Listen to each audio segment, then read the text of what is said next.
Bonsoir, bienvenue sur BFM TV, il est 20h, vous êtes dans le 20h BFM et je suis ravie de vous retrouver ce samedi soir. Système à point, retraite par capitalisation pour le ministre du Travail, je le cite, d'autres régimes sont possibles.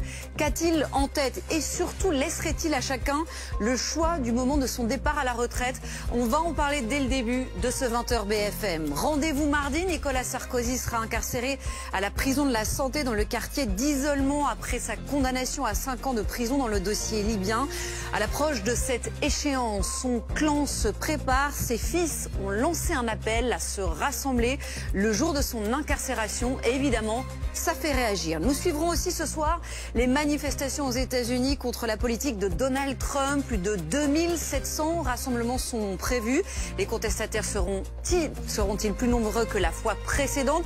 Et surtout, les succès de Donald Trump sur le plan international peuvent-ils l'aider sur le plan national? On va aussi évidemment en parler.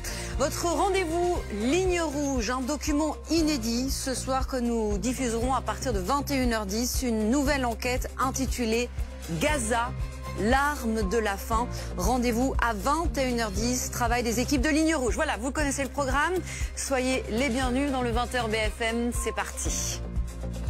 Notre débat économique et politique et qui vous intéresse aussi sûrement, faut-il taxer l'héritage? Débat relancé cette semaine notamment avec les mots de Yael Braun-Pivet, la présidente de l'Assemblée nationale, qui a dénoncé les héritages, je la cite, en rebond, passant de génération en génération.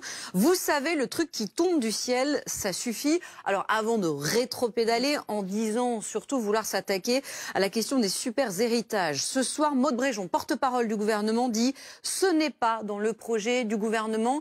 Sur ce débat, je voudrais qu'on écoute la réaction de Sébastien Chenu pour le Rassemblement national qui était l'invité de Paola Pueri. Continuez de les commenter, de les décrypter ces images avec vous Elsa Vidal et aussi avec Bruno Tertré qui sera notre invité dans quelques secondes, directeur adjoint de la Fondation pour la recherche stratégique. On reviendra aussi évidemment avec lui sur ce qui s'est passé hier à la Maison Blanche, cet entretien entre Zelensky et Trump qui ne s'est pas passé comme prévu. A tout de suite.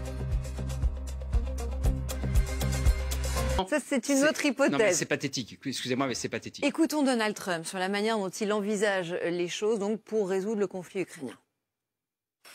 Les dépouilles des otages israéliens qui, eux, n'ont pas survécu, n'ont toujours pas été rendus à leur famille. Donc cet accord est effectivement extrêmement fragile.